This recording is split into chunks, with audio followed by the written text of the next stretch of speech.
Public Works into the proposed Department of Defence Submarine Rotational Force West Priority Works, HMAS Stirling, Western Australia. In accordance with the committee's resolution, this hearing will be broadcast on the Parliament's website, and the proof and official transcripts of proceedings will be published on the Parliament's website. I also remind members of the media who may be present or listening on the web of the need to fairly and accurately report the proceedings of the committee. My name is Graham Perrott. I'm the chair of the committee. I'm the member for Moreton on the south side of Brisbane. Keith Pitt, federal member for Hinkler and deputy chair. We'll go to the Canberra. Dave Smith, member for Bay. And to the Gold Coast. Karen Andrews, member for McPherson. And to the Golden West. Tracy Roberts, federal member for Pearce. Thank you very much. And I now welcome representatives from the Department of Defence to give evidence. For the Hansard record, would you please each state your full name and the capacity in which you appear? Air Commodore Ron Tilley, Director General Capital Facilities and Infrastructure. Rear Admiral Matt Buckley, Head of Nuclear Powered Submarine Capability. Michelle Miller, Head of Stewardship and Security in the Australian Submarine Agency. Martin Greenaway, Director Maritime, Capital Facilities and Infrastructure. Michael Owens, RPS, Project Manager, Contract Administrator. Trent Arnold, Kellogg Branham Root, Design Director. Mark Bendotti, Managing Director, Ryder Lever Bucknell, WA, Cost Planning. Thank you. Although the committee does not require you to give evidence under oath, I should advise you that these hearings are formal proceedings of the Parliament. Consequently, they warrant the same respect as proceedings of the Parliament itself. Giving false or misleading evidence is a serious matter and may be regarded as contempt of Parliament. Air Commodore Tilley, would you care to make some brief introductory remarks before we proceed to committee questions? Thank you, Chair. This project is essential to support the initial establishment of the Submarine Rotational Force West at HMAS Stirling from 2027. The proposed works include the upgrade of berthing infrastructure and services, including dredging for nuclear-powered submarines, the construction of a radiological controls technical field office, a controlled industrial facility, a pure water processing plant, a power station, and a new pontoon for small boats, as well as the upgrade of engineering services infrastructure. The estimated total capital cost of the project is $614.6 million, plus a contingency of $123.5 million. Nuclear safety is a paramount consideration in the development of the proposed works. Defence will ensure the facilities and infrastructure meet stringent requirements to achieve regulatory approval and licensing where required. Two elements of the project, being the controlled industrial facility and the marine works, such as piling and dredging, will be referred under the provisions of the Environment Protection and Biodiversity Conservation, or EPBC Act. The project will employ a range of consultants, contractors and construction workers and is expected to generate opportunities for upskilling and job training to improve individual skills and employability on future projects. An estimated 1,000 workers will be involved in the project during the construction period. The project will also promote opportunities for small and medium local enterprises through construction trade packages. Each prime contractor will be required to develop a local industry capability plan and an Indigenous participation plan. These plans will detail how contractors will engage with and maximise opportunities for local industry and Indigenous businesses, whilst providing value for money for the Commonwealth. Defence has undertaken extensive community consultation throughout the planning and development of the project. As part of our referral obligations under the EPBC Act, 2 rounds of community consultation activities were undertaken in March and May of this year. These activities included drop-in sessions in the City of Coburn, as well as the Kwinana and Rockingham local government areas. Meetings with key stakeholders have also been undertaken, including the Western Australian Government's Department of Biodiversity, Conservation and Attractions, and the Department of Water and Environmental Regulation, local government representatives, the Fremantle Ports Authority, the South West Aboriginal Land and Sea Council, and the Aboriginal Advisory Council of Western Australia. Most recently, Defence convened 2 community information sessions as part of this PwC referral on the 20th and 22nd of July this year. These sessions provided a further opportunity for the local community to engage with the project team, ask questions and raise concerns regarding the project. The project team has also provided an opportunity for engagement with federal, state and local government representatives, traditional owners, industry and business groups. A summary of these meetings and community information sessions is included in the Community Consultation Report, which is now publicly available. Subject to parliamentary approval, the project is forecasting the commencement of construction in early 2025 and completion in 2027. Chair, that concludes my opening statement. The defence witnesses are now ready to answer questions from the committee. Thank you, Air Commodore Tilley. I should point out that the Mines Minister, Madeleine King, is one of the people being consulted, but she lives locally, so we've gone to her just to make sure we've got some... She's being consulted as a local person. But I'll go to the Deputy Chair first. Thanks very much, and I've got a number of questions. We'll start with the easy ones. So my understanding is you've got some dredging to do. Could you give us an idea of the volume and the depth for those dredges? Yes, thank you, Deputy Chair. I will ask our project manager, Mr Owens, to provide details on the depth of the dredging. Thank you, Deputy Chair. There's 2 elements of dredging that we need to undertake on the project. The first area of dredging is at the Diamantina Pier. The dredging is required to provide a 2 metre gross underkeel clearance to safe berthing of the SSNs. The total estimated volume of material to be dredged to achieve the design dredge depth is minus 12.5 metres to the low watermark Fremantle level, which is nominally minus 13.3 metres AHD.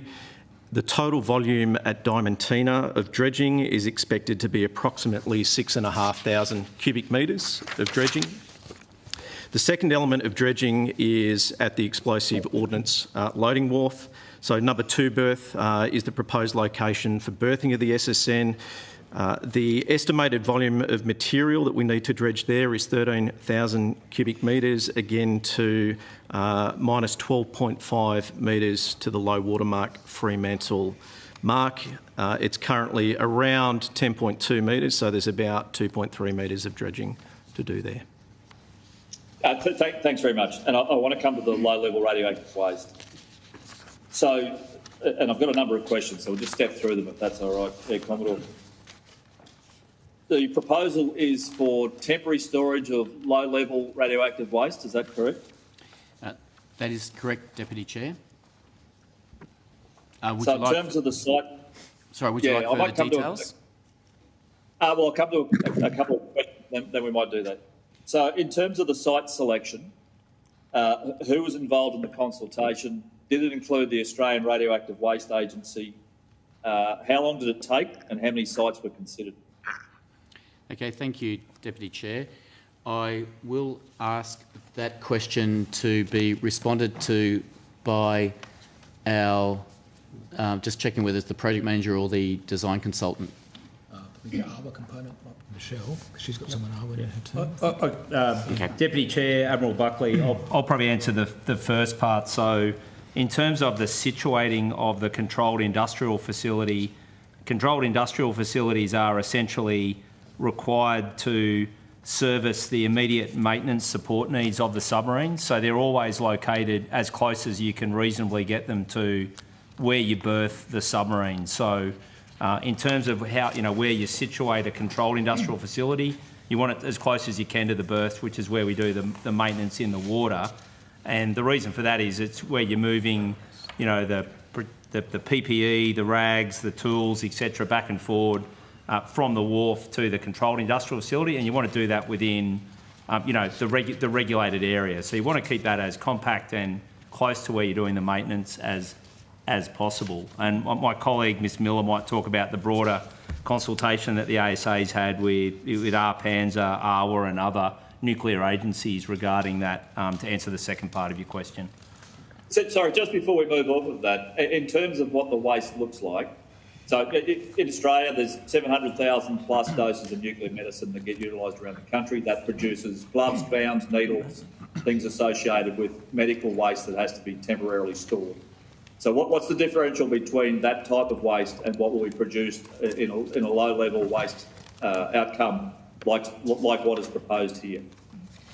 Thank you, Deputy Chair. There's two types of waste that the controlled industrial facility will look at. The first part is that which comes from the submarines, and the second is that which is produced in the workshop itself. So what will be coming from the submarines is, as Admiral Buckley just mentioned, things such as gloves, personal protective equipment and other items that are used in maintenance while the submarines are underway.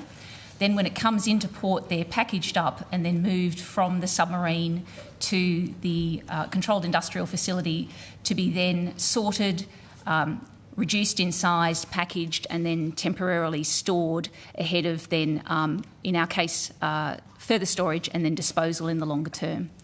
The other low-level waste that will be produced is, as parts, etc., are worked on within the controlled industrial facility, they themselves will activate some components around them, some liquids and other products.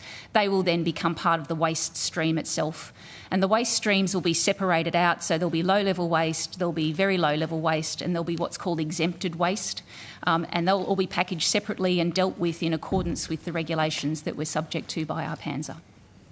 So the temporary storage is in, galvanised drums? It stays in that facility, it goes somewhere else? What happens to it?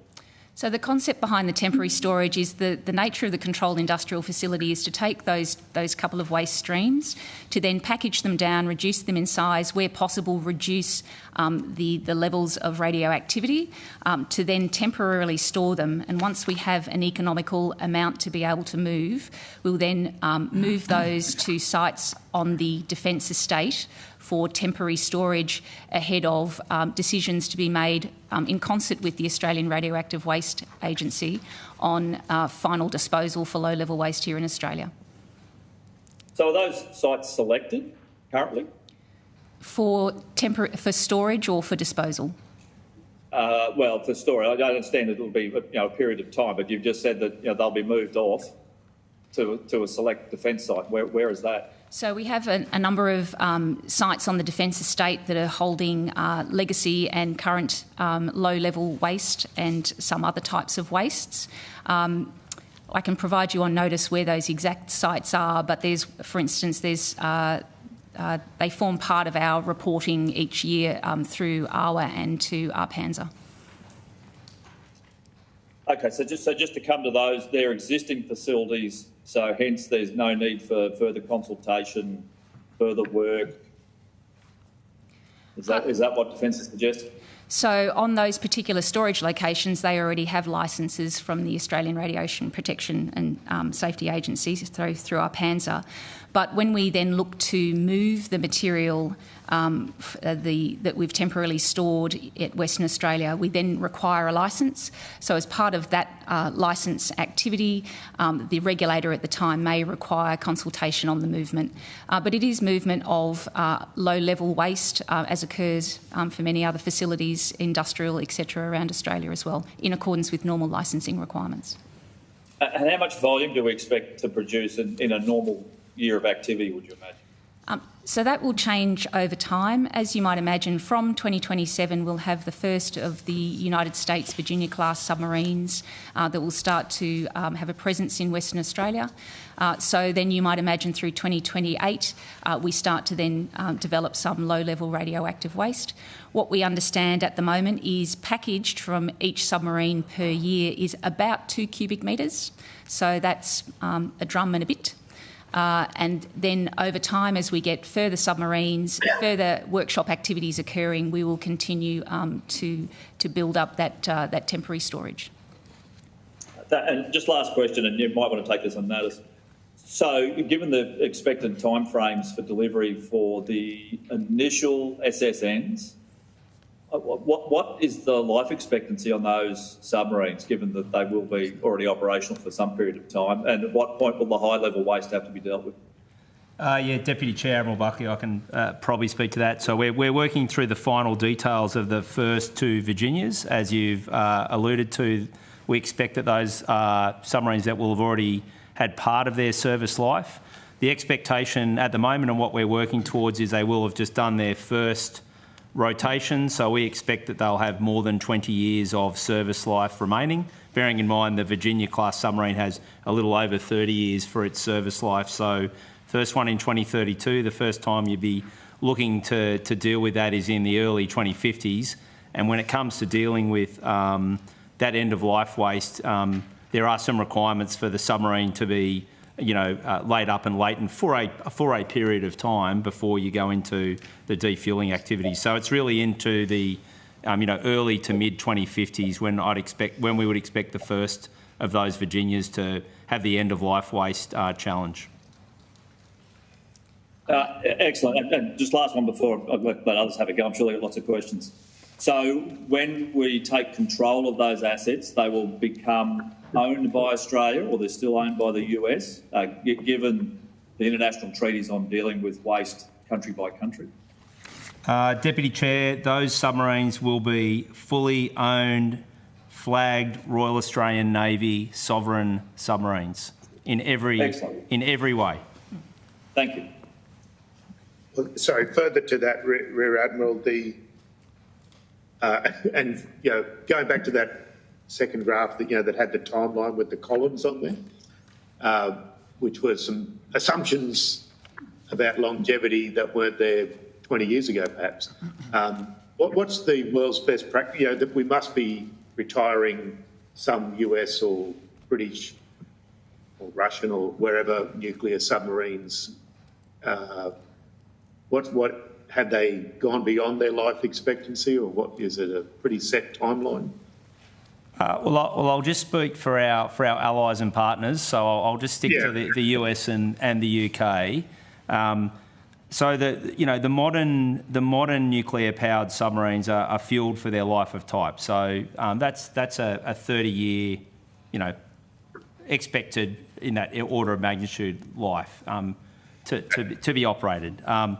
The US and the UK and other countries have extended the life of their submarines beyond that period of time, and where nuclear powered submarines are required, then they do conduct refuelling activities when they need to extend those. And of course, the previous submarines, the older design submarines in the US, UK, and so on, had been refuelled, at different times in their life. It's the more modern ones now that don't require refuelling, like Virginia. I hope that sort of answers your question, Chair. Yeah, no, I was just interested while we're talking about longevity. All right, we'll keep going back in that same order, committee. Miss Andrews? No, Keith has, the Deputy Chair has covered my questions, so all good, thank you. Okay, Mr Smith? Thanks, Chair. Air Commodore Tilly, how many extra defence personnel are expected to move to the region in order to operate SRF West, so both civilian and military? And given some of the housing challenges, not just in Western Australia, how's Defence hoping to accommodate the extra personnel and their families? Okay, thank you for the question, Mr Smith. So there will be an increase in defence personnel working at HMAS Stirling, and also families living in the Rockingham area. And the personnel will be made up of Australian service personnel, Australian contractors, non-service personnel, as well as US and UK personnel. But the exact numbers, the estimated numbers of the increase of personnel, I will ask Mr Greenaway will provide further details regarding the estimated increase in that workforce and families, and how housing will also be managed to provide sufficient capacity for the increase in families in that area. Thank you, Commodore Telly. And thank you for your question. So the aggregate numbers include not only the anticipated US and UK members, but also includes the growth of the Royal Australian Navy and the ADF in aggregate in the southwest region. So we've got an organisation called Defence Housing Australia that provide member housing, And recently they've undertaken an approach to market, and they've just concluded that approach to market and assessment. And the indication they've received while they're still undertaking their tender evaluation is that they've got sufficient capacity to build to the demand and the numbers that will be going from 2027 through to 2030. The aggregate number increase anticipated to grow by about 3,000 people out to 2030. I thought Perth was an overheated property market at the moment, so they've taken that into consideration?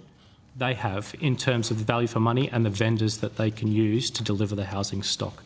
The precise delivery model, I would have to take on notice if you wish. I can give you details on that, but they have... Sorry, Mr Smith, I cut across you there. That's all right, Chair. How much of that is expected to be in Rockingham itself? And if you need to, the majority. On notice, I'd like to take that on notice, if I may, because the policy of DHA is not to focus in one area, but to disperse it over the region, and then it becomes a member's choice based off their circumstances about where they want to reside, taking into account their personal circumstances, whether it be their family and their desire for commute. So the exact location of where they would be residing has not been determined. So how much would be in Rockingham, I will have to take on notice and endeavour to answer. No worries. Mr Smith, I might be able to help just answer that a little bit. We've talked to the US and the Royal Navy and the United States Navy. So of those numbers that Mr Greenaway talked about, we expect about 1,100 US predominantly, but also some UK people as regarding to Surf West, and some of them will have families and some won't. Their approach is going to be the same as we apply in the Royal Australian Navy or the ADF. So their intent is to sort of be dispersed amongst the community. The way our ADF and particularly our Navy people based in Rockingham, they kind of tend to be, spiralling out from Rockingham, but all the way up to sort of Fremantle, up to the river, and then down to sort of Mandurah in the south along that southwest corridor. And certainly from a Navy point of view, they've been those areas, those councils have been the ones that we've mainly been engaging with, because that's already where our people live in Perth, and the US and UK people will live in that same kind of belt, depending on their circumstances. I mean, that makes perfect sense to me. I mean, no matter how much you might love longer commutes. But thanks, Chair. Thank you, Mr Smith. Ms Roberts? Thank you, Chair, and thank you, Commodore Tilley, for the presentation. My question is in relation to consultation at the local level. Submissions to the inquiry indicate the local community is lacking information about details of the proposed works. Can you please explain why this is the case? Thank you for the question, Ms Roberts. Yes, look, I appreciate that the local community may feel that they have not been consulted sufficiently on this project. And yes, it is a very sensitive project for the local community. However, the project team has undertaken, Defence has undertaken extensive community consultation as a part of this project. For example, just for this PwC referral, 2 community information sessions were held just recently. So the first one was held on Saturday the 20th of July at the Rockingham Shopping Centre, and that one went for approximately 5 hours. And during that session, around about 380 members of the community attended that session, and there were quite a significant number of questions asked of the project team during that session. That session was followed up on Monday the 22nd of July at a venue called the Gary Holland Centre, and there were 2 sessions on that day. One was between 10 a.m. and 12:30 p.m, and the other session was between 2 p.m. and 4:30 p.m. And approximately, I'll just get my figures right, approximately another 60 people turned up for across those 2 sessions, and once again there was quite a few interested members who asked the project team questions regarding the project.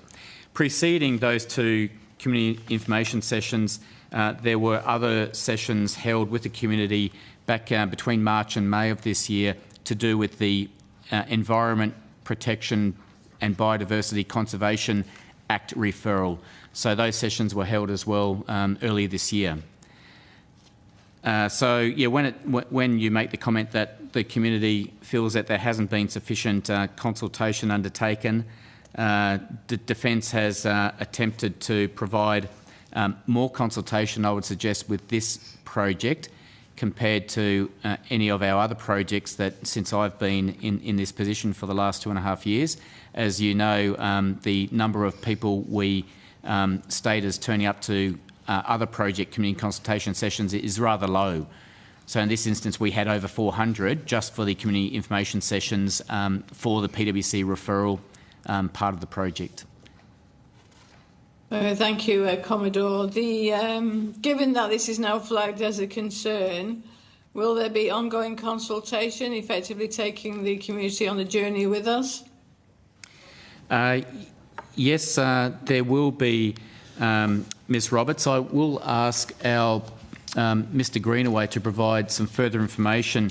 But for this particular project, we do intend on undertaking additional community consultation as and when required, so that we ensure that the community is satisfied that they are having a sufficient opportunity to learn about the project and ask questions of the project team. Thank you, Commodore. The answer is yes. Defence intends to work hand in glove with the Australian Submarine Agency to carry on with community engagement in the form of drop-in sessions and progress updates as this project moves forward.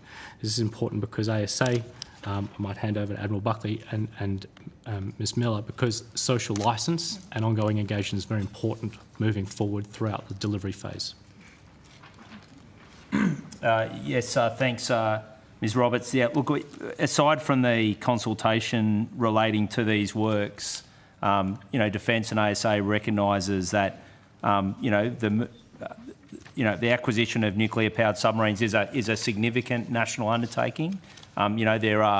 There is interest beyond the scope of the works themselves, and particularly for the communities that are going to be most engaged with this program, and they're obviously those in Perth and South Australia, sort of where we're operating and maintaining and where we're building these submarines.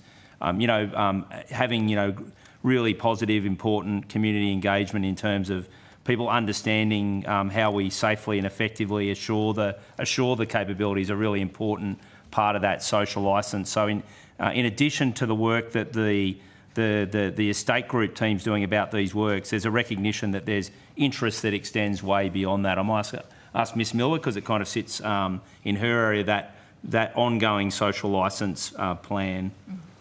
Thank you, Admiral Buckley. On that point, so there is the broader consultation. We are looking, from an Australian Submarine Agency point of view, setting up a permanent presence for drop-in for the local community as well.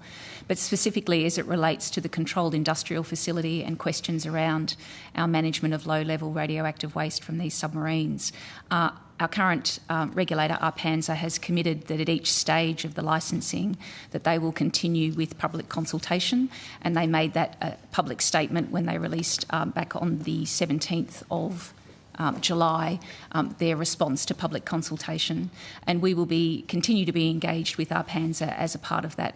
Interestingly, ARPANSA also notes that normally for a prescribed radiation facility they wouldn't conduct public consultation, but they thought that there was such public interest and national interest that they should continue to do so, and we in the Australian Submarine Agency are heavily supportive of that, and we will continue to provide the information that will support that. More broadly, as part of our stewardship responsibilities and what can be broadly termed our social licence, we understand that there is far more that needs to be done, but it's not a matter of a broadcast campaign and stepping away from it. It's engagement with specific groups over specific topics. We have, for instance, a Chief Nuclear Officer who is able to speak in very technical terms to the scientific and engineering communities around issues that we're conducting in Western Australia, but also we have people who are integrating with the community to speak with local Indigenous communities as well. So we're taking the broadest approach we possibly can. Thank you for those responses, and thank you for the reassurance of further engagement. Appreciate it. No further questions. Thank you, Chair. Thanks, Ms Roberts. So just go back to the Deputy Chair. Thanks. Just along this line of questioning, I mean, we spoke about what Defence Housing might do. What's the expected population increase outside of those Defence personnel that would need housing and accommodation? How many families, how many contractors, how many additional services? Has that been mapped out? Thank you, Deputy Chair. Are you referring to the ongoing increase in contractors in the community, or just during the construction phase, or both? Both, because I'm assuming this will be a surge that will turn into permanent workforce. Sure.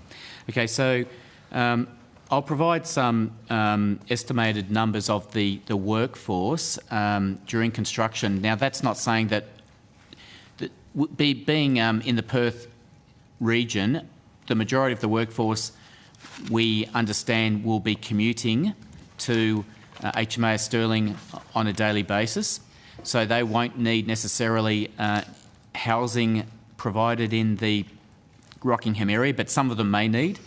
But I'll just give you rough numbers that we do have. So on average, we anticipate the workforce will be about 400 workers per day involved in the project, reaching a peak of up to 600 workers per day. And over the entire life of the project, we anticipate up to 1,000 workers involved in the project across its life.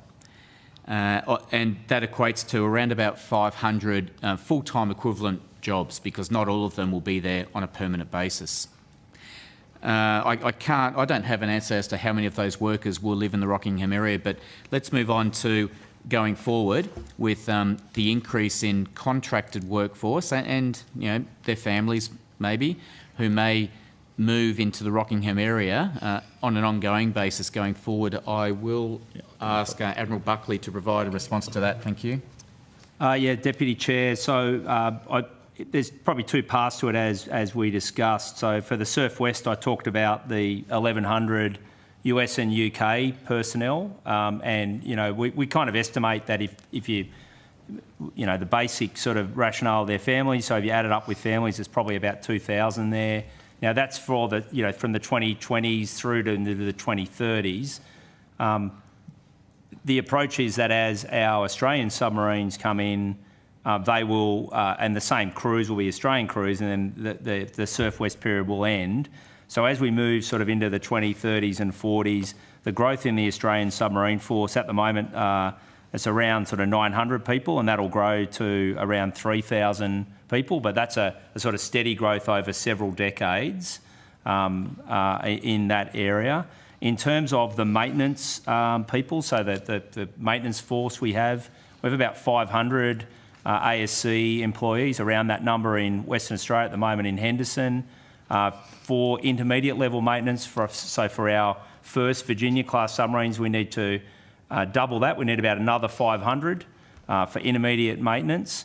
And then beyond that point, it will depend on where government decides that we'll be conducting depot maintenance. Then you've got extra maintainers into the sort of late 2030s and 40s for that activity in location. But to get to the early 2030s, it's another 500 maintainers to actually work on the submarines beyond those 500 in ASC. Okay, so if we said they brought on average 3 people per worker, that might be 3,000 over the period. And on the DHA piece, I mean, do they have budget for that type of uplift? That's quite significant. We're working with the department. We're working through SEG, so Mr. Greenaway might speak to that with DHA on how they manage their funding into considering those that uplift of houses for the Surf West. Of course, from a overall volume point of view, while the US and UK people pending legislation going through to allow us to house those people. that they would become essentially DHA houses for Australians, because I said the Americans will be here and then they'll be for ADF people. But Mr Greenaway might talk to the DHA more broadly. I'm not familiar, I'm sorry, with the specific operating model that DHA operate under. I can talk generics. I've agreed. I've taken a question on notice for Mr Smith on what the concentration of the stock in the Rockingham area would be. I'm happy to take on notice the precise details of their operating model to answer how they would fund that work. Thank you. And I just remind you, Commodore Tilley, we're on a tight time frame for that. So by the 7th of August. Yes, will do, Chair. Okay. You're good, Deputy Chair. Air Commodore, why has the project come to us before being referred to the Minister for the Environment and Water under the EPBC Act? Chair, it comes down to the urgency of this particular project to ensure that the facilities and infrastructure that are necessary to support the first rotations of the US and UK nuclear-powered submarines commencing operations in 2027, to ensure we have sufficient time to deliver those facilities in the time that we have left. I will pass on to Mr Greenaway to provide some further details. It is unusual. Normally we would refer a project to the PwC once it has received all environmental approvals, or even at least been referred under the EPBC Act. But in this instance, we're on a very, very tight schedule, as you can appreciate. Yep. Thank you, Commodore. The essence is we took the deadline, or the government committed or directed outcome, and year, and worked program backwards to understand what we could do in parallel and to seek to do as much work whilst concurrently obtaining approvals. And so, for example, in one case, we'll be seeking to while we are concurrently doing design, undertake early works, hazmat removal and remediation, and other clearing and preparatory works while I finish the design to enable the main vertical works to proceed. So it's been a program driven by a deadline and working on how we could undertake concurrent approvals and activities. Okay, thank you. And question about commercial vessels using the same channel as the nuclear submarines. Could you clarify that for me? Would that be problematic? Would that include commercial vessels, perhaps linked to our number one trading partner or any other nations? Thank you, Chair. I will ask Admiral Buckley to provide a response to that question. Thank you. Yeah, Chair, Admiral Buckley, thanks for your question.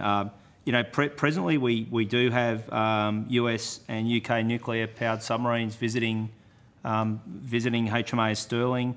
The Port of Fremantle manages very carefully those movements, and we make sure that we appropriately deconflict those movements. So, for example, they already make sure that there isn't merchant traffic transiting those channels while we have our submarine, even our Collins-class submarines going through there, and the same applies to nuclear-powered warships. So, you might have to wait a little while until that traffic's cleared, and then they'll give you a clearance to use the channel, much the same as we do in other ports around the place. Okay, all good. Committee, last call. All right, thank you for your attendance here today. You'll be sent a copy of the transcript to make any corrections to the transcription. I think, do we have one question on notice? Yes. Yeah, if you could get that through. Toot sweet. All right, have a nice weekend. Thanks for your time. Thank you. We're not on. Can I go straight to Yes. Yeah.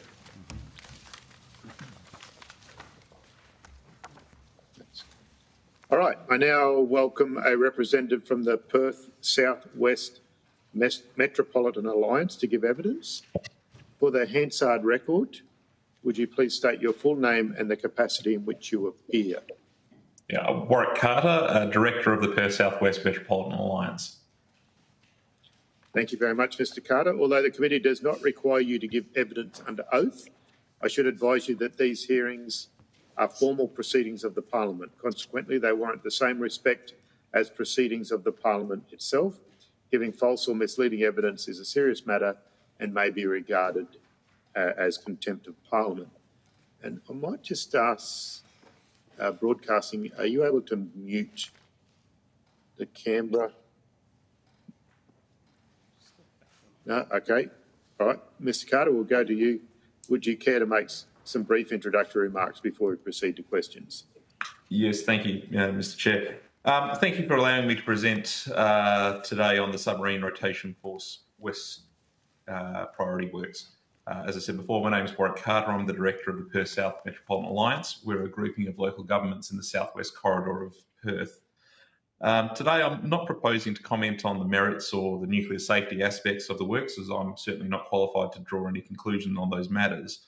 However, I do want to speak about the impacts of large-scale intensification of land uses on communities and comment on what these priority works how they may impact our residents.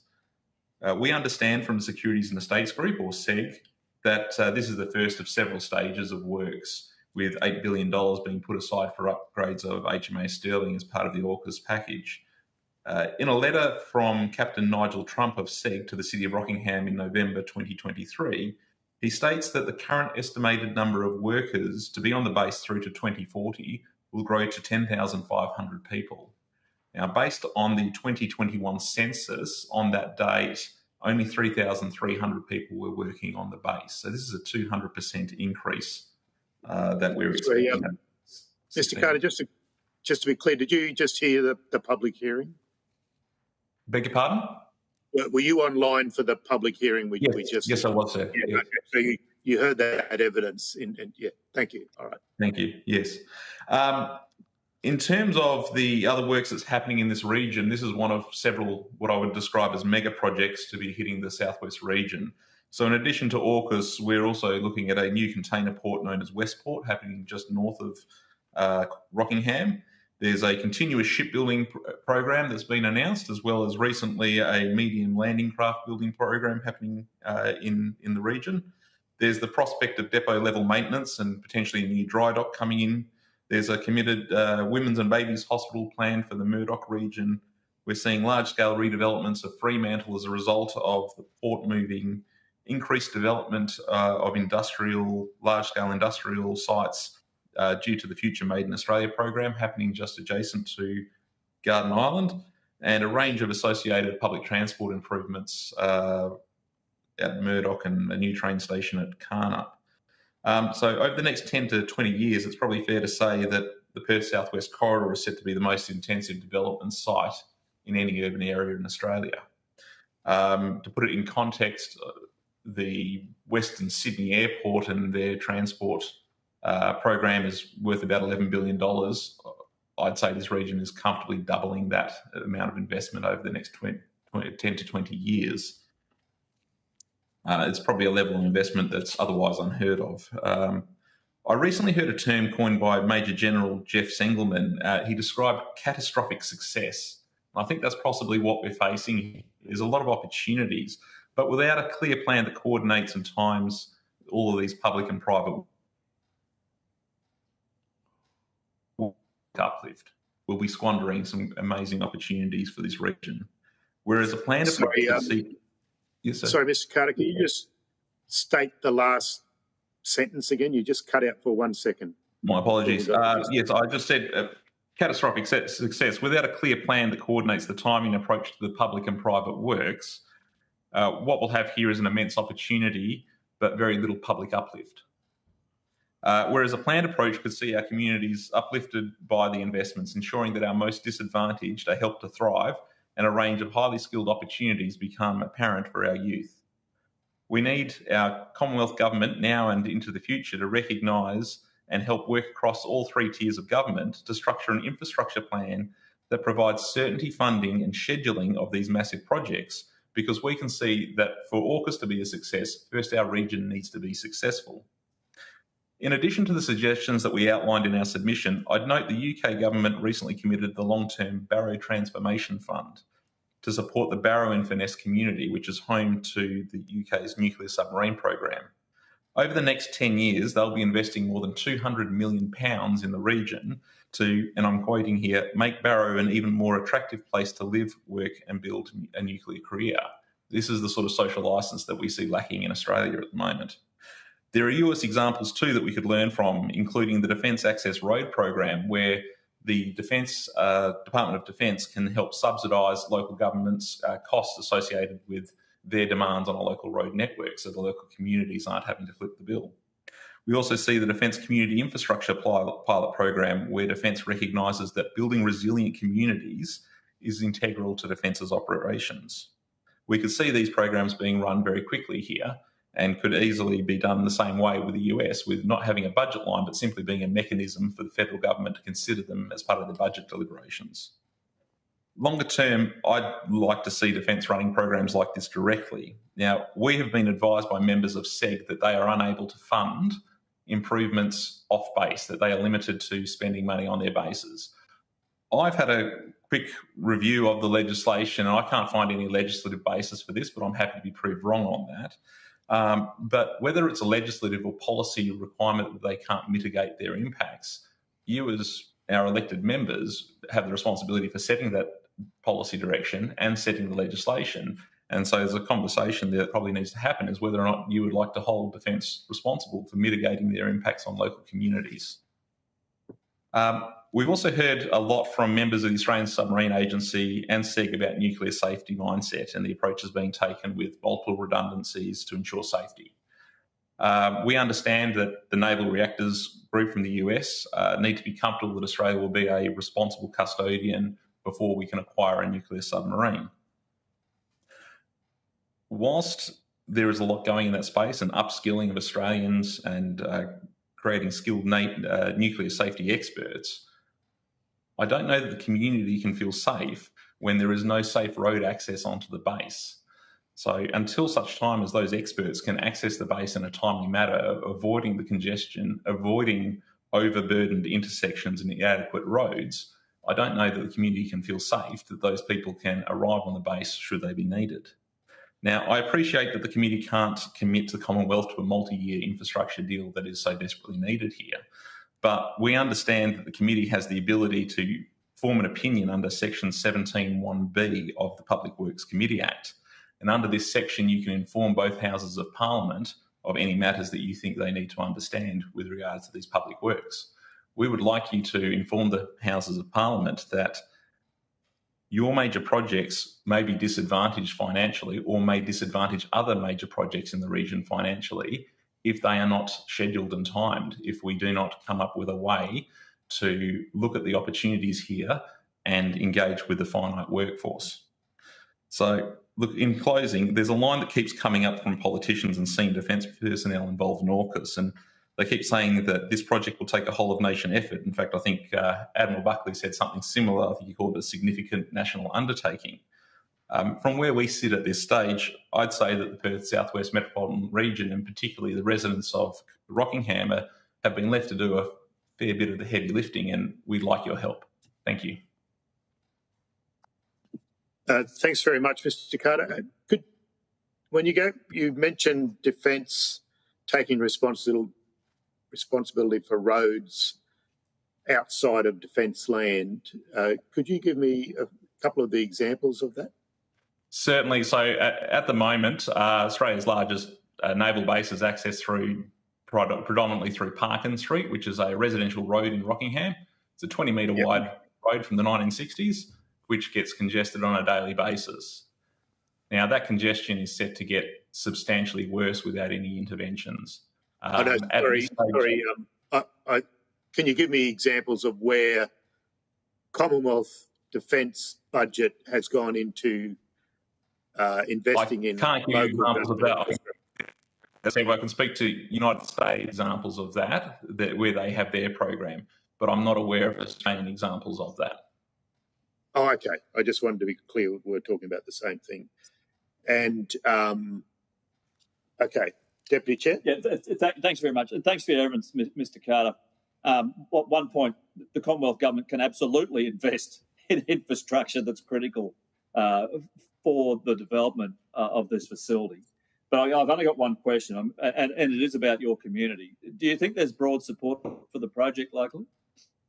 I think it ranges from there's some people who are overwhelmingly in support through to absolutely opposed to it. So it's like every other project in the... Yeah, my feeling is most of the community are unaware of it, and it's something we've been advocating for. Is we'd like the federal government to be more engaged in the community and coming to Western Australia to talk about AUKUS and having a conversation to say, well, this is what it looks like. And I think it needs to be more than just Defence doing that. I think we need to see the ministers in Western Australia talking to that.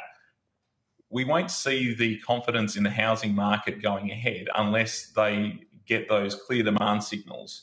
And I think that needs to come from the government to say that this is happening. This is, as I understand it, has bipartisan support from the main parties. So if this is happening, then we need to get ahead of this. As I say, I think most people are just unaware of what AUKUS is. But I just wanted to clarify, we've had submarines there since World War II, not nuclear, obviously, but nuclear have visited. Are you saying... so no politicians have campaigned against submarines in recent days? I mean, you're suggesting an ambivalent electorate when it comes to the project, but I would have not ambivalent, but just unaware, I suppose.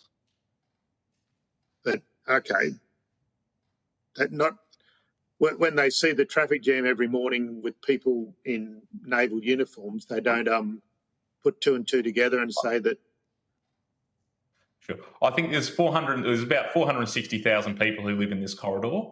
Those who live on Parkin Street and in Rockingham is a defence community. So about 100,000 of those people are probably well engaged with the defence.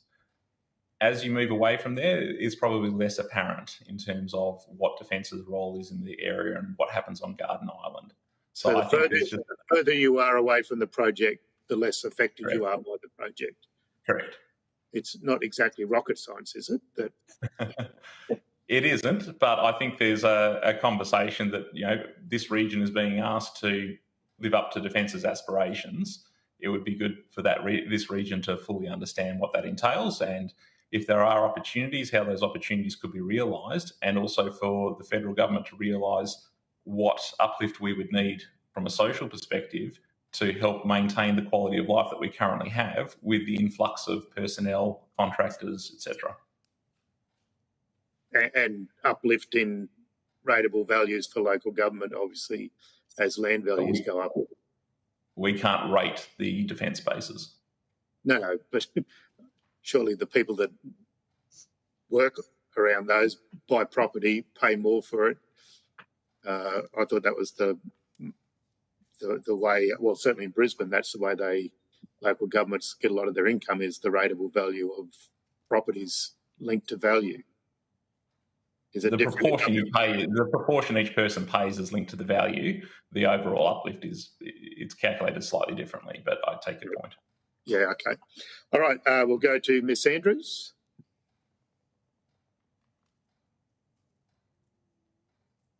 Sorry, nothing from me.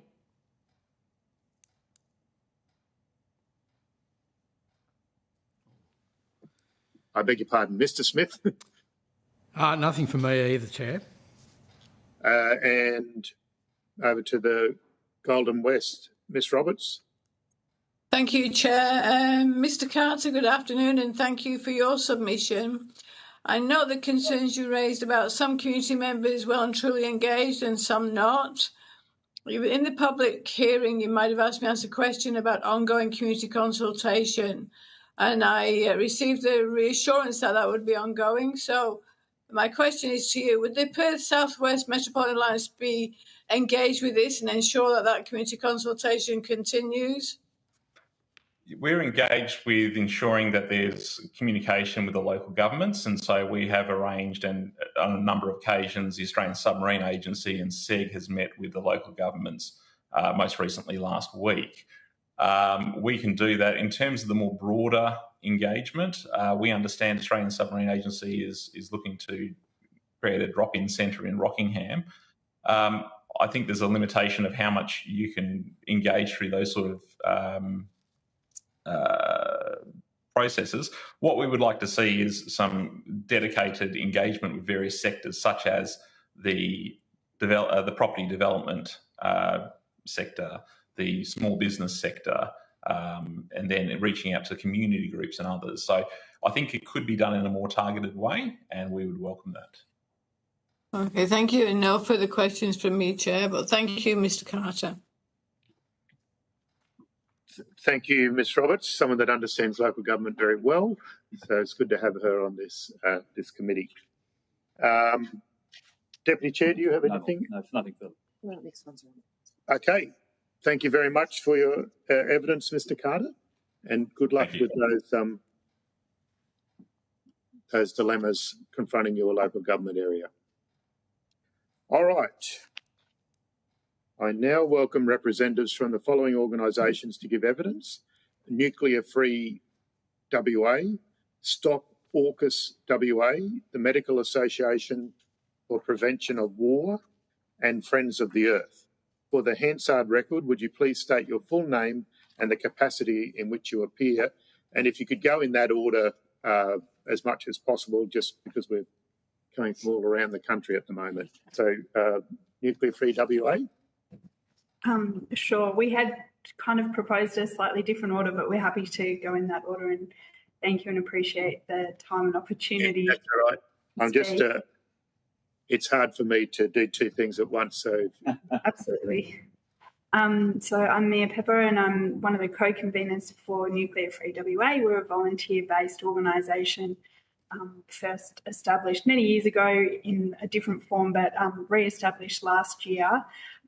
As a volunteer-based organisation, we're receiving more and more memberships from the local area around Rockingham and Kwinana, which is largely based to the anxiety in the community that's felt around this project. And appreciate lots of the discussion today has been around.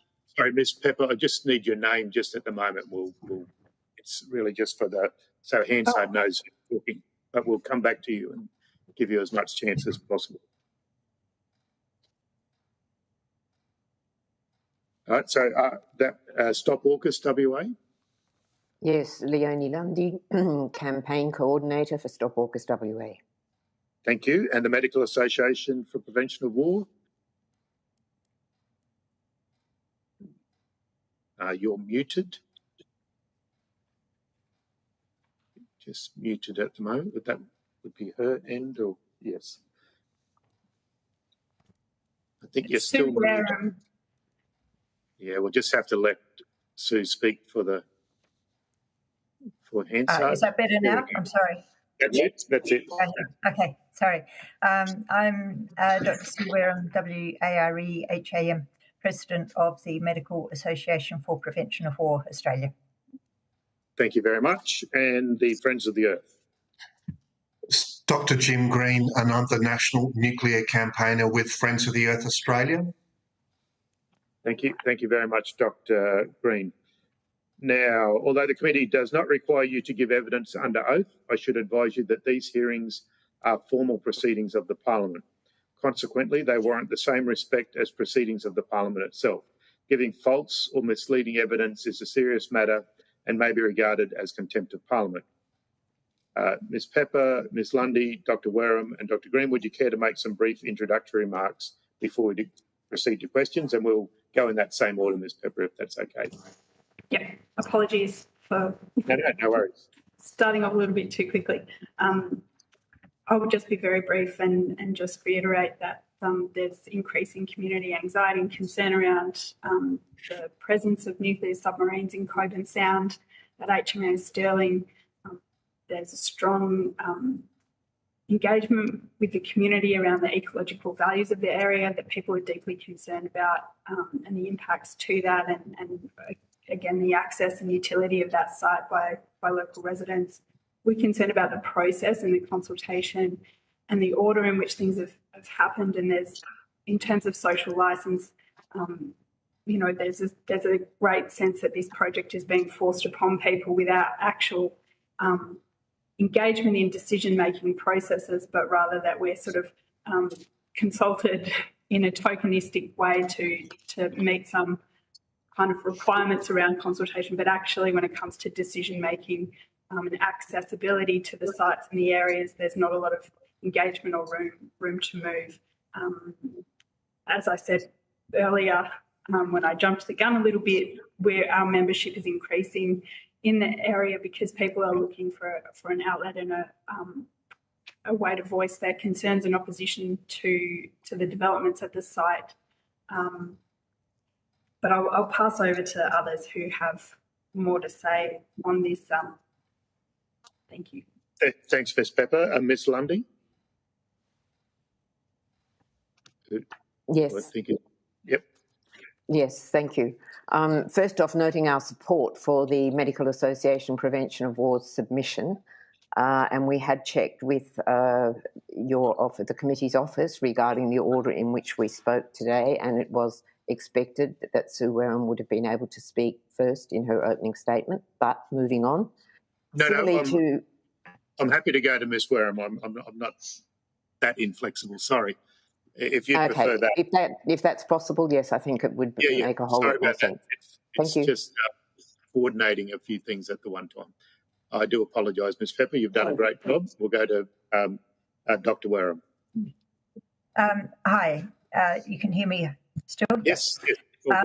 MAPW and all of us greatly appreciate this opportunity to talk with the committee because there are really important matters that have not been addressed transparently in this process to date, and the information that the public really needs to know has basically been suppressed, withheld.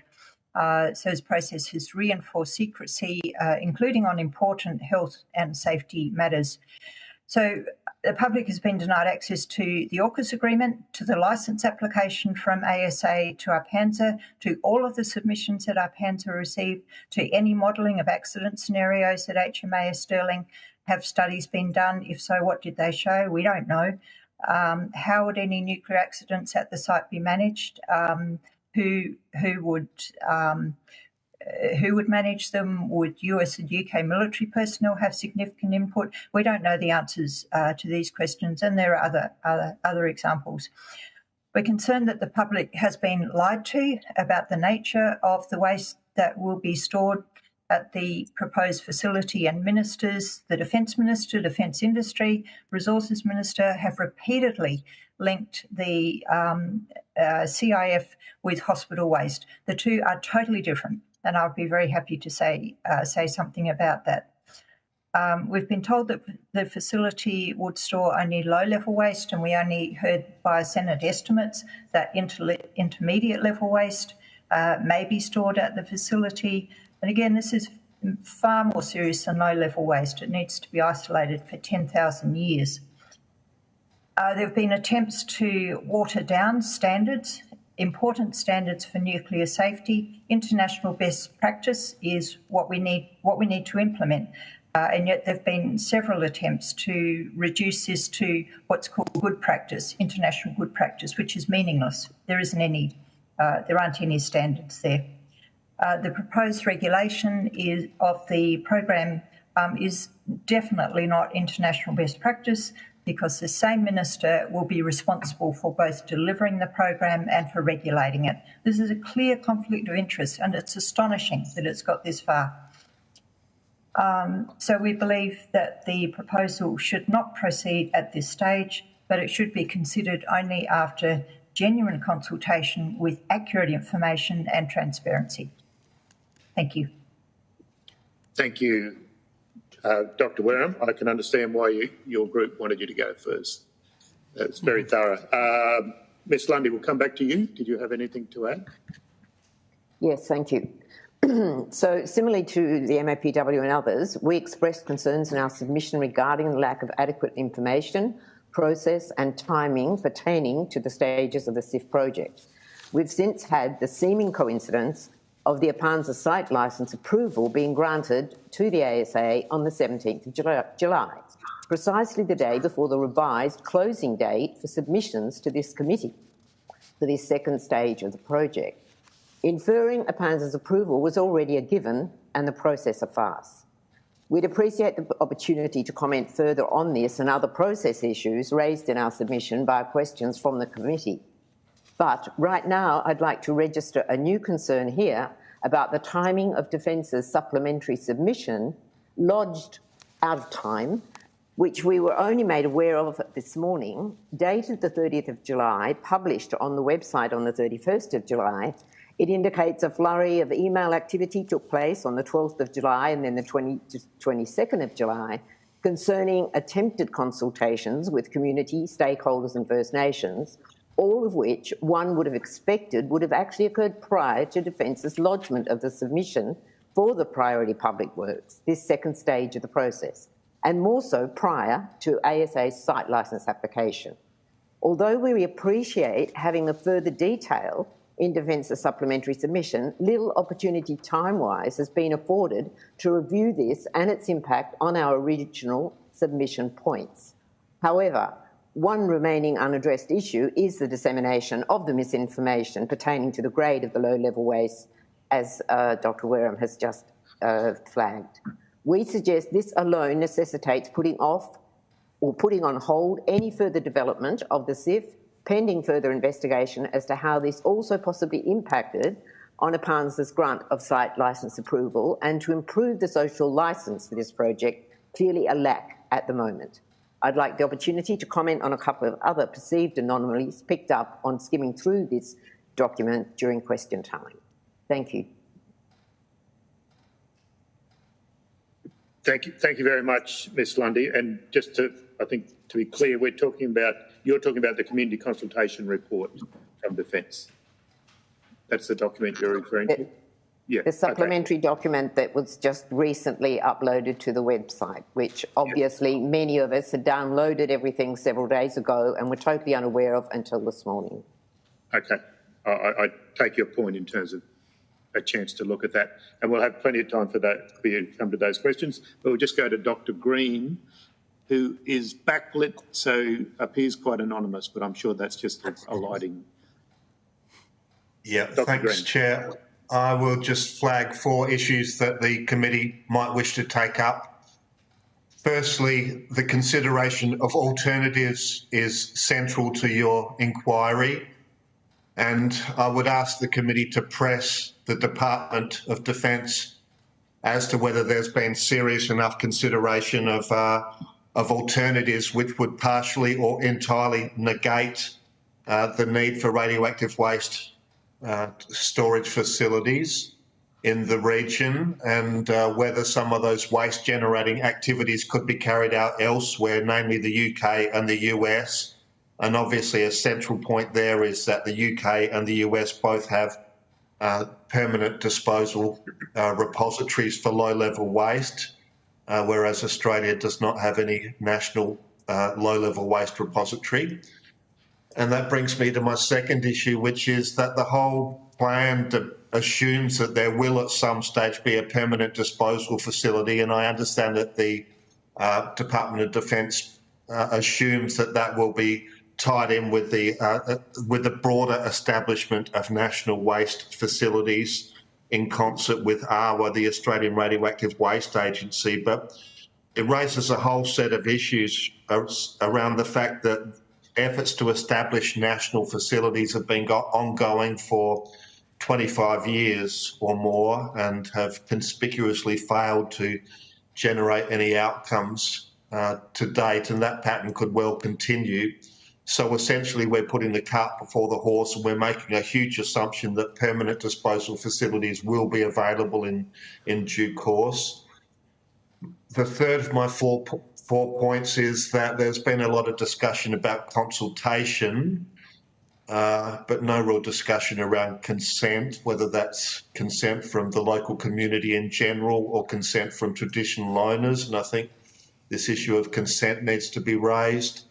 And my fourth and final point is that information on the Department of Defence's handling of radioactive waste over the decades is partial and fragmentary, but nonetheless there's enough information raising questions and concerns about whether the Department of Defence can safely and responsibly manage low-level radioactive waste. And I think that issue needs to be pressed by the committee, and I would be happy to talk to that issue during the subsequent discussion, and I'll leave it there, Chair.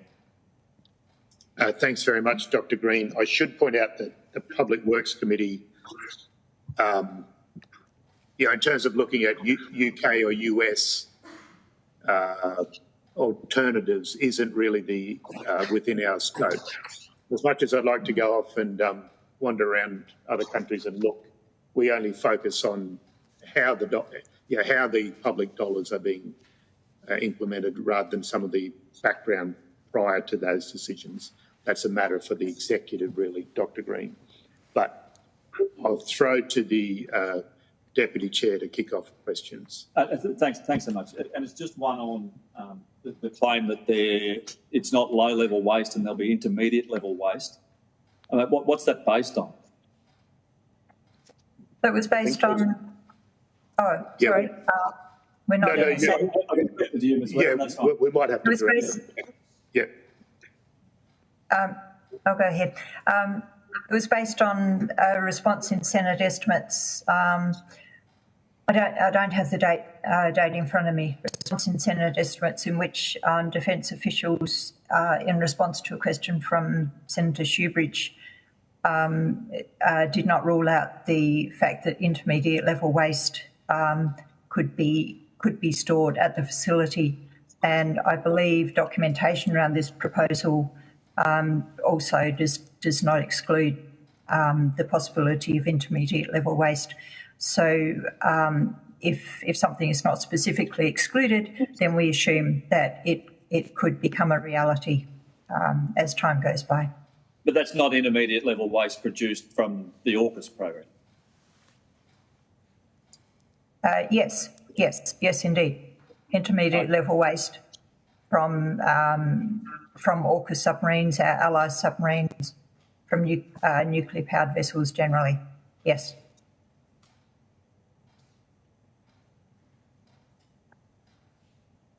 Can I just add there, please, that it was the 6th of June estimates, and all of that is in the Hansard. And it was specific to the site at Rockingham, not any future permanent storage? It's only that we just have evidence from Defence that it is only low-level waste that will be produced until end of life. Yes. Leonie, you go ahead. Yes, very specific. And I could see Dr. Wareham for the Defence Public. I'm not sure if whether Ms. Pepper and Ms. Lundy and Dr. Green were online for that public part of the Defence. Okay, thank you. All right, Deputy Chair, we'll now go to Ms. Andrews. And Ms. Andrews, I'm not sure if you can see everyone, so...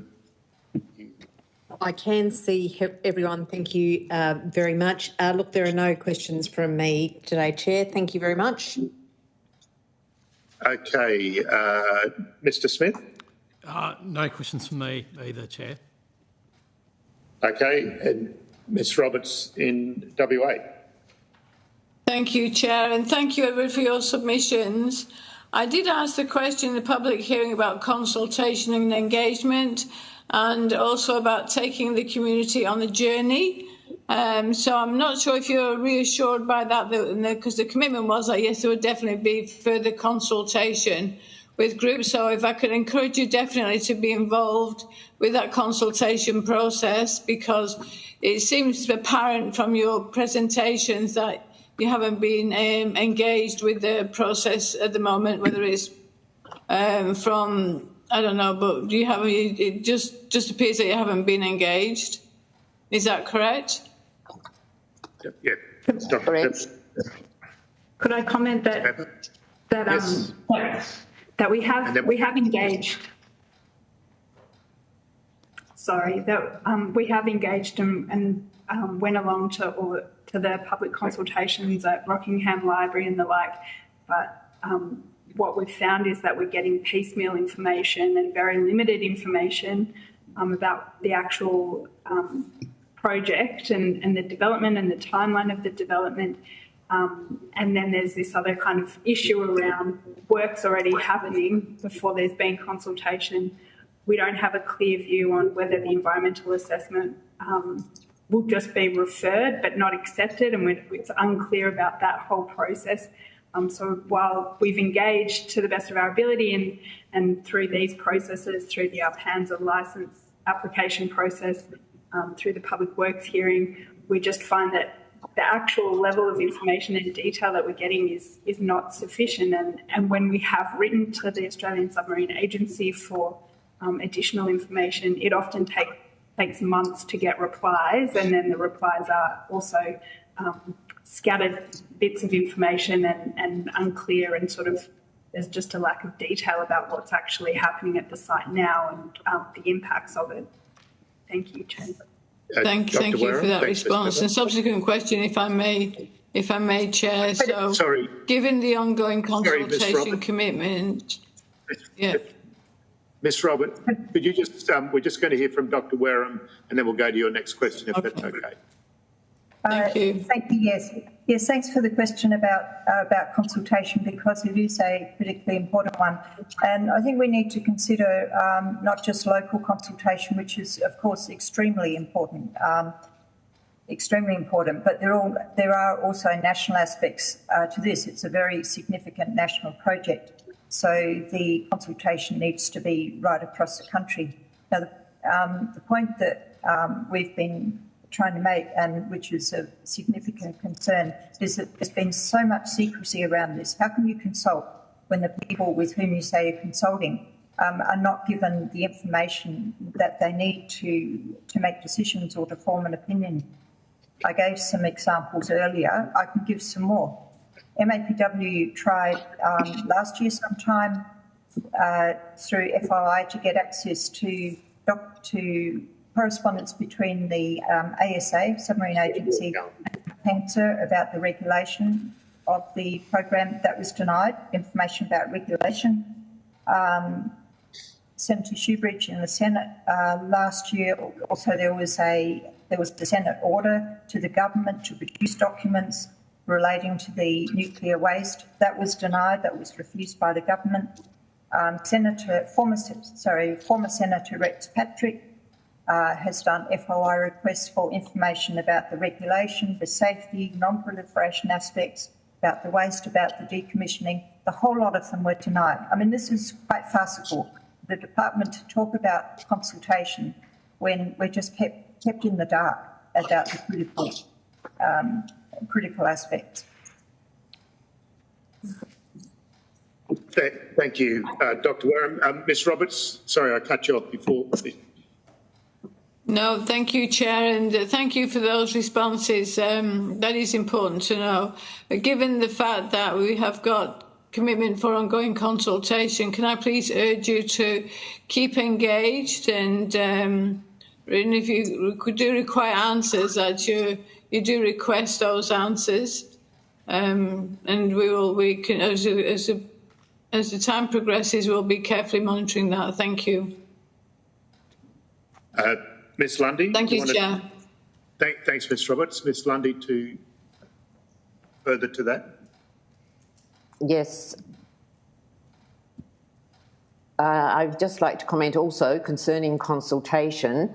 It was revealed in June estimates by Ms. Lees that the first consultation with First Nations via the GKB community only took place on the 23rd of May.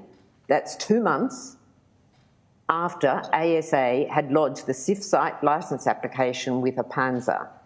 We emphasise that Defence and the ASA not only have the obligation to consult First Nations, but also to obtain free, prior and informed consent as per Article 29.2 of the UN Declaration on the Rights of Indigenous People, which reads, states shall take effective measures to ensure that no storage or disposal of hazardous materials shall take place in the lands or territories of Indigenous peoples without their free, prior and informed consent. We also have other concerns regarding consultation, which I'm happy to deal with now or upon further questioning from the committee. We might just come back to, I've got a few questions, Ms. Lundy, then we'll come back to, I'll do a last round up at the end as well so that everyone gets a chance to and And I'll sort of direct this to one person, and then if it's the wrong person, feel free to step in. In terms of what do you see as being the health risk posed to the local communities due to the proposed works? And I'm going to go to Dr. Wareham to start with. The major health risks. Yeah, thanks, Mr. Chair.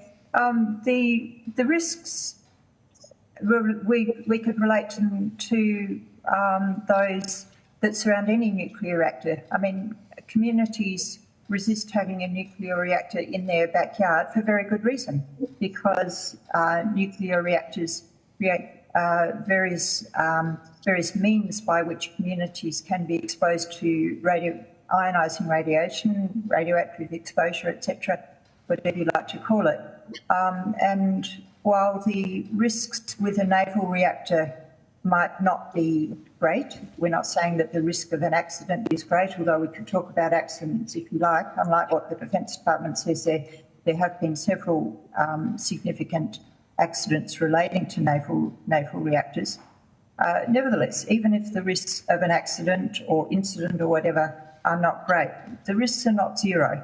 And the best information that we have on this risk to human health from exposure to ionising radiation is from the BEIR committee, that's the Biological Effects of Ionising Radiation, which is part of the National Academies in the United States.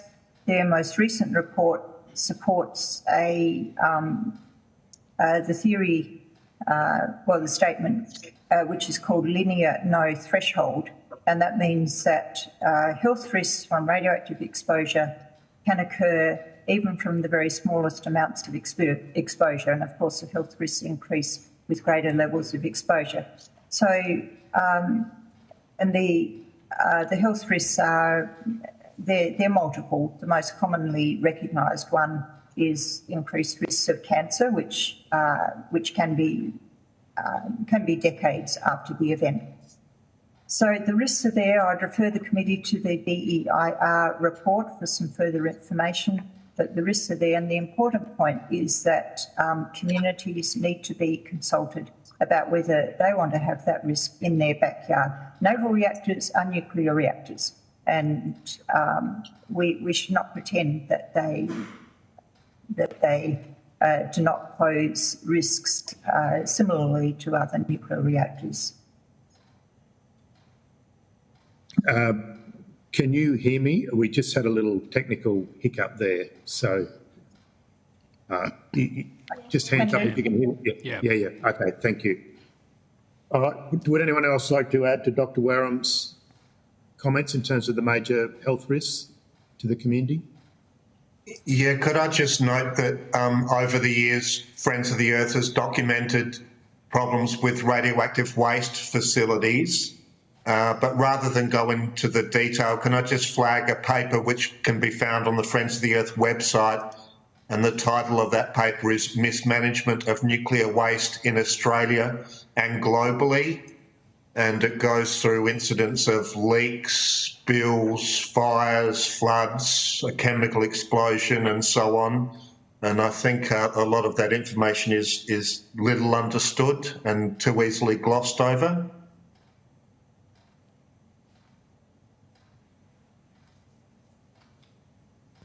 Thanks, Dr. Green. Dr. Wareham, could you add to that?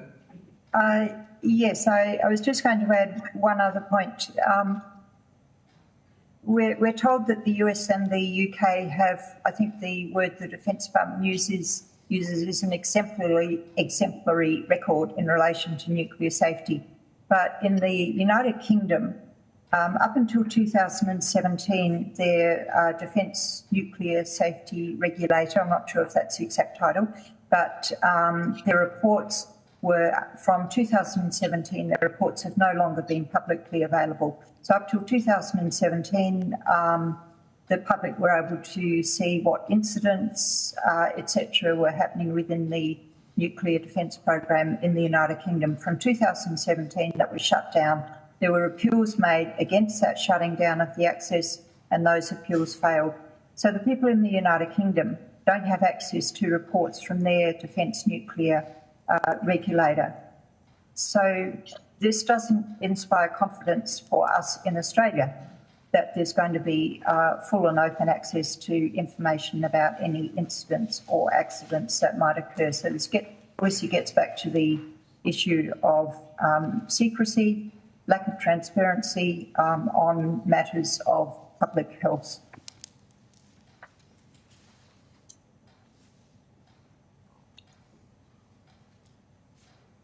Dr. Warren. My next question is, and I might go to Friends of the Earth. What do you see as the main risk to the local environment as posed by the project? Well, I would defer to Mia Pepper or Leonie Lundy on that one, simply because I'm based here in Adelaide and they're based in WA. Okay. Why don't we go in that order, Ms. Pepper? Sure. Thank you for that question. The Cockburn Sound area is an incredible, has incredible ecological values. It's home to a number of rare and endangered species, including the critically endangered ecological community of Melaleuca forest and woodland. There's the little penguin. There's carpet python, tiger snakes, and Perth slider that are all priority species. So that the development itself and the increasing impact of the number of personnel visiting that site and the development works all put increasing pressure on these species, including 94 species of bird. There's also the dredging, and the dredging component impacts on the aquatic life, and we know that there's a very valuable seagrass area within Cockburn Sound, and that the dredging can impact that. We're also concerned about the heavy metal contaminants that are in the floor of the sea, and the dredging that will bring up those heavy metals. The area, there's a huge presence of recreation fishing in the region, and so we're concerned also about the heavy metal uptake in aquatic species that might be eaten by the local community, where there's also concerns just in terms of access and utility for the public in that area, because it's so close to Perth and Fremantle and Rockingham. The population there is really significant, and we use that area for recreation and for fishing and for boating and swimming. So that the impacts both through AUKUS development, but as Warwick Carter talked about, the broader development in the region also adds additional pressure to Cockburn Sound, but also to some of the urban bushland that is around Henderson, which is also really significant. It's also very close to Sandon Point Marine Park. I'll leave it there. Leonie, do you have anything to add? Sorry. No, I'm satisfied with that in terms of environmental issues. My comments are more related to other matters as raised earlier. Okay. Dr. Warren, did you have anything to add in environment? No, thank you, Mr. Chair. Okay, and we've heard a lot of comments, including from Mr. Carter and the four groups represented here, about consultation and the like. So what would you suggest for a more transparent process from this point on, and can you outline what you would like public consultation to look like for these proposed works? And I think you all said you were online for the explanation of the public consultation process. I'm happy if we go with, yes, Ms. Lundy, and then Dr. Warren. Yes, I'd first like to correct a couple of anomalies that I have picked up in going through the submission that we read this morning. Two things. First of all, just to give some context, I'm actually linking in today to this video conference from Walyallup, the Wajak Noongar Budja country, 2 blocks from South Beach, Cockburn Sound, Derbil Nara, from where we actually see HMAS Stirling and the proposed site for SIF on Meander Garden Island. Now, Fremantle, the council area I pertain to, which is one of the 6 councils of the Perth South West Metro Alliance, number 1, advertising was not conducted in Fremantle concerning the initial consultation sessions as indicated in Defence's second submission, which I've just read today. Number 2, this was confirmed by our local member, Josh Wilson, that Fremantle was not included in that. The other really important concern at the moment is that there is growing dissent in the Cockburn Sound of the 4 councils from Rockingham, Kwinana, Cockburn, Fremantle, not only from community members but also local councillors, given MAPW's exposure of the misinformation concerning the grade of low-level waste, putting into question the perceived support for the Perth South West Metro Alliance's green light as per their submission. Only yesterday, the CEO of the City of Fremantle claimed by his governance manager that Fremantle Council hasn't confirmed support for the SIF, and we suggest this indicates there is a need for further clarification regarding PSWMA submission, which cites, we reiterate that the Alliance is not looking to delay the works proposed. We recognise they are critical to meeting the short-term timeframes related to AUKUS. Similar concerns in other sectors of the community have arisen further to the ABC's report during the recent Indian Ocean Defence and Security Conference, when the Minister for Defence Industry Conroy, in company of the AUKUS heads of Navy from the US, UK and Australia, again mistakenly claimed the relevant waste to be stored at the SIF was the same as in numerous places, hundreds of them, hospitals, etc., triggering a refutation by Medical Association Prevention of War and a re-edit of this story. We suggest there is a strong possibility the poor process and precipitated approval of the SIF licence or the site licence, and now this next stage for consideration as a priority work prior to the environmental assessment process and adequate community and First Nations consultation and consent is because of Australia's succumbing to the pressures, including the timetabling, from the US re-nuclear stewardship and readiness required under AUKUS, and as a result of the Force Posture Agreement, possibly even with Stirling as an agreed facility, which we have been trying to seek confirmation of for over a year, which leads to a further loss of control and sovereignty. We are ready to engage. We have not been approached directly. We have had various members running around trying to attend sessions when they have become aware of them. And we also note, and possibly this should be taken on board by Defence in relation to its further attempts to consult with the community, that not everybody reads 7 West media. The only newspaper advertising has been through 7 West media. We have a local independent media which also takes in Cockburn and Fremantle, but I am 99% sure that they have not been advised of these consultations, or many of us would have known about it. So that is a major flaw, I would suggest, in the attempts at consultation. We look forward, hopefully, to that being rectified in the future. Ms Lundy, could you give us the name of that independent media? Because it's that Journal of Record process for government. Yes, it's an old term, old-time Certainly, term. the Fremantle and the Cockburn Herald. Thank you. Would anyone else like to add anything about consultation? Dr Green, and then we'll finish with you, Dr Wareham. Dr Green? Yeah, I'll try to summarise our 20, 30 years of engagement in this issue in 20 to 30 seconds, but in broad terms, the debate has moved on over the decades, and the most recent iteration is that there is an acceptance by government of the need for consent, not just consultation, but consent.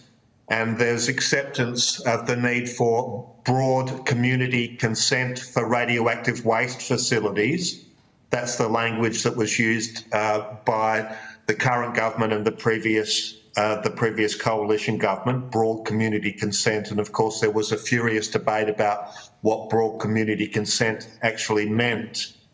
But can I just ask the committee to consider recommending that consent be required and that consent be broad community consent, and that it also include consent from affected traditional owners for the CIF facility and for the Defence Estate radioactive waste storage facility and for the permanent disposal facility. And in broad terms, and I will make this my last comment, is that there's an erosion of social licence and consent and public acceptance of the whole AUKUS enterprise. It's a death of 1,000 cuts when all these shortcuts are taken and when DOD thinks that it needs to consult, but it doesn't need to worry about the more difficult and more important issue of securing consent from the community and from the traditional owners. And I'll pass it over to you now, Sue. Thanks. Thanks, Dr. Wareham. Thanks. Yeah, thanks, Mr. Chair and all. In relation to consultation, the main recommendation from MAPW would be for the Defence Department and everybody associated with the proponents of this project that accurate information, full information be provided to the public because without that consultation doesn't exist. It's just ticking a box. I would urge that the Defence Department and others stop circulating false information about the low-level waste from the at the facility being the same as hospital waste, and I mentioned that earlier. Hospital waste degrades is either very low-level waste, which is different from low-level waste. It's either very low-level or very short-lived. It degrades within several months at the most.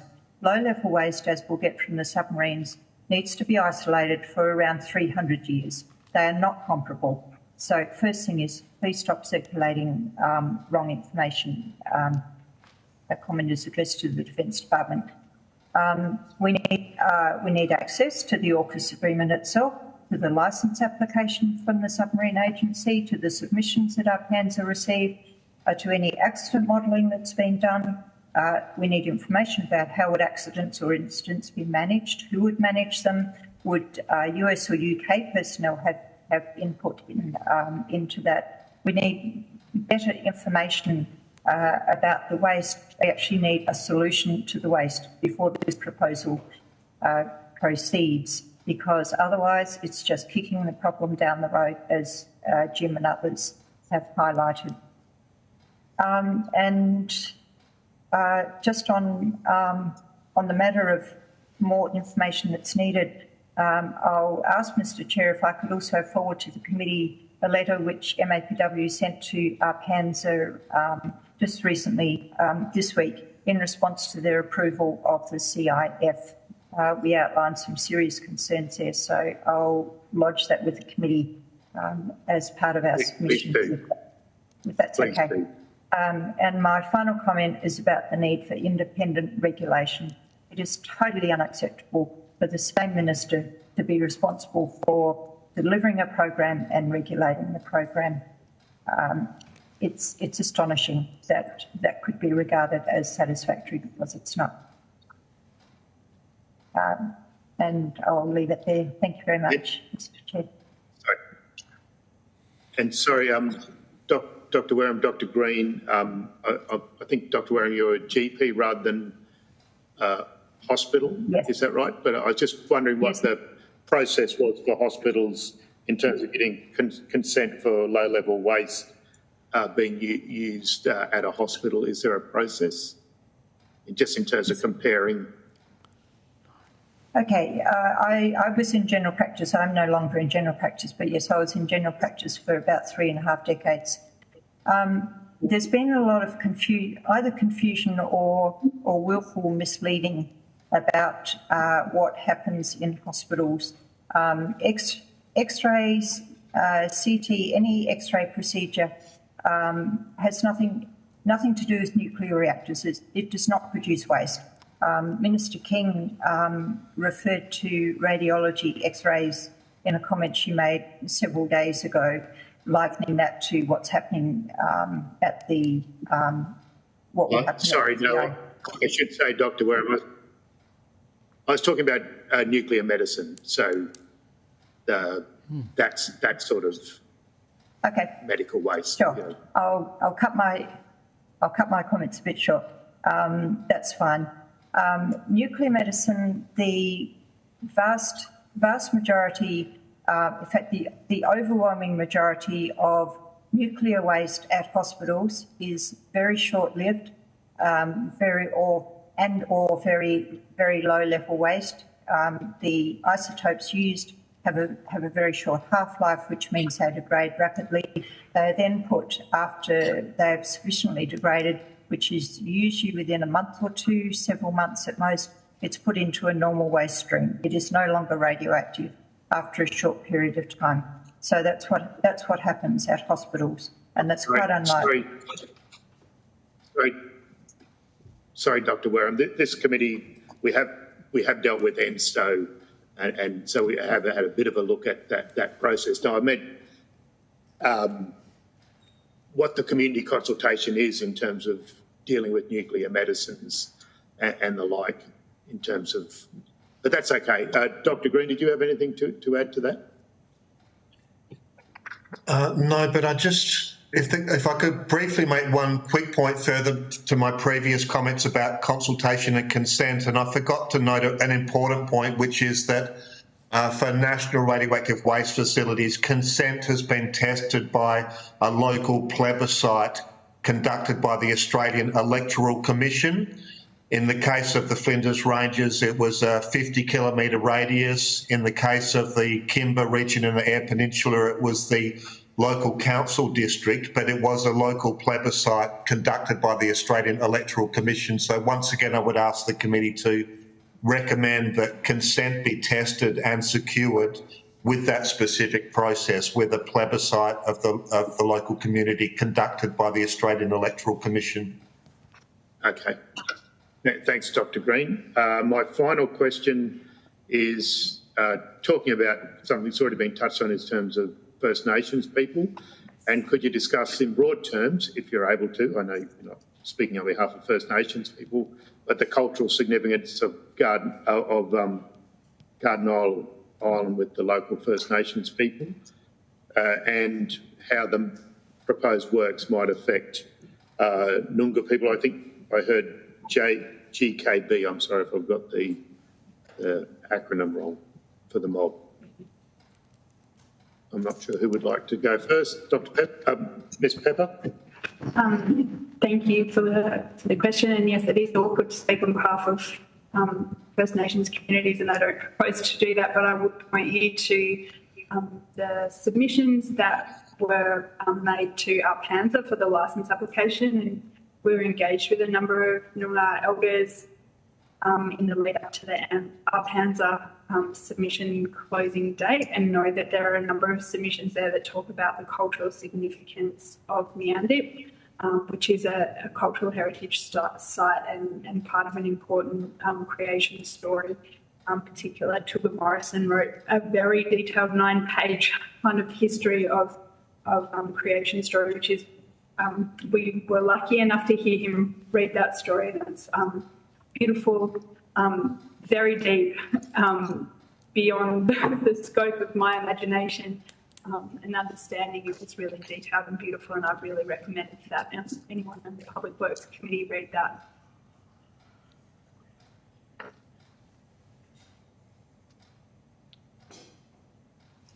Sorry. Thank you, Ms. Pepper. Dr. Wareham, would you like to add to that? No, I don't have specific comment, but just to reinforce the absolute need for consent from First Nations communities, particularly in relation to toxic material and their land. Thank you. Yeah, and I do take note of the full federal court, I think it was, referred to by Dr. Green. I might hear from Dr. Green, are you putting your hand up? Or? Yes, if I could just briefly comment. There's essentially two frameworks we're dealing with now. One is for Australia's civil waste, mostly from Lucas Heights, from ANSTO's Lucas Heights facility, and that comes under the NRWMA, the National Radioactive Waste Management Act, and now we've got a separate process coming through the Nuclear Safety Bill, which hasn't yet passed through Parliament. But the NRWMA goes to extraordinary lengths to dispossess and disempower traditional owners. It goes through a whole raft of state and federal legislation regarding Aboriginal heritage protections and land rights protections, and it weakens or entirely removes those protections. So it's set up a scenario where it's been there's been a lack of good faith from the Commonwealth, regardless of who's in government. That's been going on for 25 years or more. And it's essentially been an ugly battle, one after another, and the Commonwealth has lost all of those battles despite its immense superiority in terms of resources and power and legal capacity and so on. And no one seems to learn any lessons from this process. So through the Naval Nuclear Safety Bill, so-called, we've got the same set of problems, which is that it's undemocratic and it proposes stripping Australians, and in particular traditional owners, of existing rights and protections, rather than starting from a good faith position, which assumes the need for consultation, education, and most importantly, assumes the need for consent. So we're just repeating mistakes that have been going on for many, many years, and it hasn't worked out well for anyone. I'll leave it there, Chair. Thanks, Dr. Green. I'll just go to the Deputy Chair and then we'll do a final ring around at the end. Thanks, Chair. Just for completeness, I've got the Hansard from the Senate estimates. Witness Mr Hodgson. As I explained at the last Senate estimates, there is no expectation of the generation of any intermediate level waste during routine submarine operations. There may be a circumstance by which some work is being done by which a component might be identified as temporarily meeting intermediate level waste type criteria. It will be treated accordingly, dealt with and taken back to the submarine. There was no intent to store intermediate level waste in this facility. Senator Shoebridge, the licence application anticipates the need from time to time to store intermediate level material. Mr Hodgson, no, absolutely not. That is exactly not what I said. Thanks, Chair. All right. We might, yes, we'll go in that order that we started with, or we should have started with. Dr Wareham, any response and final comments? Thank you. Yeah, just a quick response to the Deputy Chair's comments just then. Yes, that was what was said in Senate estimates. That being the case, then it should be in the legislation, because we know that if something is not in legislation, it doesn't have that same sort of security going forward. So they state that. Defence Department states that intermediate level waste sort of gives the impression that it might be there on rare occasion. Okay, let's state categorically that intermediate level waste must not be stored at the new facility. That would give greater certainty. So my final comments really just relate to the I guess the terms of reference for the committee, which include the need for the project and the cost effectiveness of the project. On the need for the project, it's really hard to assess the need for this particular project without looking at the need for AUKUS itself, because this is just a part of AUKUS, and yet that has never been done. The issue of AUKUS has never been brought to the Parliament, to the Australian people. It's just been a decision by very few people behind closed doors. That's the first point. On the cost effectiveness of what? Is it providing security for the Australian people, or is it something else? And presumably the goal is with any defence project is securing the Australian people, and in that case, there's been a huge amount of commentary that these submarines, and including the Submarine Rotation Force West Base, are not the best way to do that. So I'm not sure if that can be worked into the committee's work, but there's some closing comments from me. So thanks again to the committee. Dr. Wareham, just to be clear, we can do many things in public works, but revisiting the decisions of the executive and the like that have been taken by successive governments to elections is not quite within our scope. I'd have to check with the Secretariat, but I appreciate your vote of confidence in what we might do. We might go to Ms. Pepper. Thanks for the opportunity to make a final comment, and just in terms of public consultation, what we'd like to see is more ongoing communication about what's happening at the moment, because as we know, there's a US submarine coming to Garden Island in August and a maintenance facility, and as to yet there's been no correspondence or communication with interested parties about that site. What kind of works will happen, what kind of safety precautions will be in place, what will happen with the waste that's generated through those maintenance processes. So while we're talking about future works, there are actually activities that are happening at the island now, and we're not being consulted about those, and it's deeply concerning and causing anxiety in the community. And just to urge any efforts that the Public Works Committee could make any recommendations around ongoing consultation from now, not from in the future.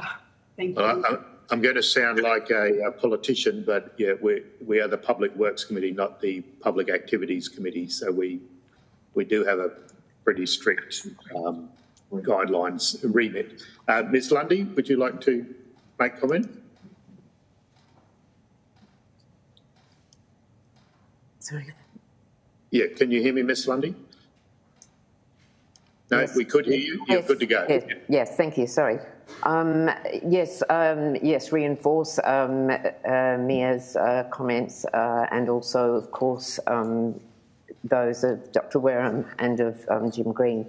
I suppose, in conclusion, I believe that it would be short-sighted, perhaps even irresponsible, if once again Australia succumbed to US pressure and prioritised haste to construct this SIF over the need to first rectify ASA's claims re the grade of low-level waste and undertake the appropriate environmental assessment and give respect and abide by the rights of the First Nations people, and to have a permanent storage site determined, as has already been flagged, all aiming at taking greater measures to ensure public safety, of course, which, especially given the risk of Coburn Sound as the base for the 27 SRF West rotations, runs the risk of us being a target should hostilities in the region break out involving the US. And I know this is not under the purview of the committee, but obviously it is something that is of enormous concern to us here. So in essence, we still maintain there has been a gross lack of transparency and sufficient detail and efficient time planning in this process from its inception. And this obviously has failed to engender trust and social licence for a project that's wrought with risk and public safety concerns. And in conclusion, we still strongly recommend that the committee do not recommend parliamentary approval for these priority works, especially at this stage. Thank you for the opportunity to comment. Thank you, Ms. Lundy. Dr. Green. Two final comments. Firstly, this idea of intermediate level waste being taken back to the submarine for disposal elsewhere, it raises questions which the committee should raise with the Department of Defence. One is, do British and American submarines have the capacity for storage of intermediate level waste for return to the US and the UK for disposal? And secondly, do they have any history of actually carrying this out and doing it safely? If it doesn't have that capacity, then obviously that intermediate level waste would be stuck here in Australia. So I would encourage the committee to press the department on those issues.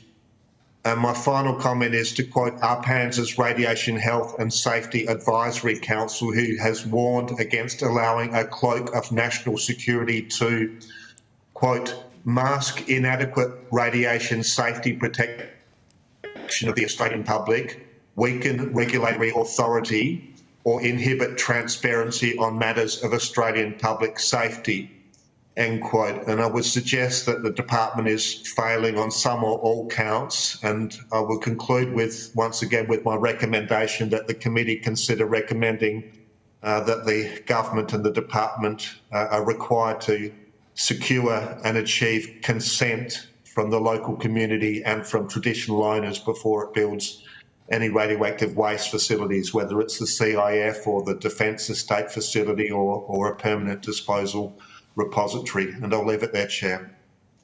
And just to be clear, that was via some sort of plebiscite, like an AEC type process.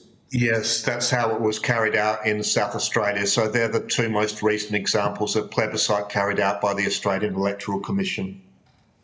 Okay, well, thank you very much for your the time in terms of preparing your submissions and for being such switched-on witnesses this afternoon. And I'll just do a last round-up of any of the committee members. Deputy Chair, Ms Andrews, Mr Smith or Ms Roberts, anyone like a final question? No? Last drinks. Thank you for your attendance here today. You'll be sent a copy of the transcript to make any corrections to the transcription, and I declare this public hearing closed. Thank you. Thank you. Thank you very much, Mr Chair. Sorry, committee members. Yeah, sorry.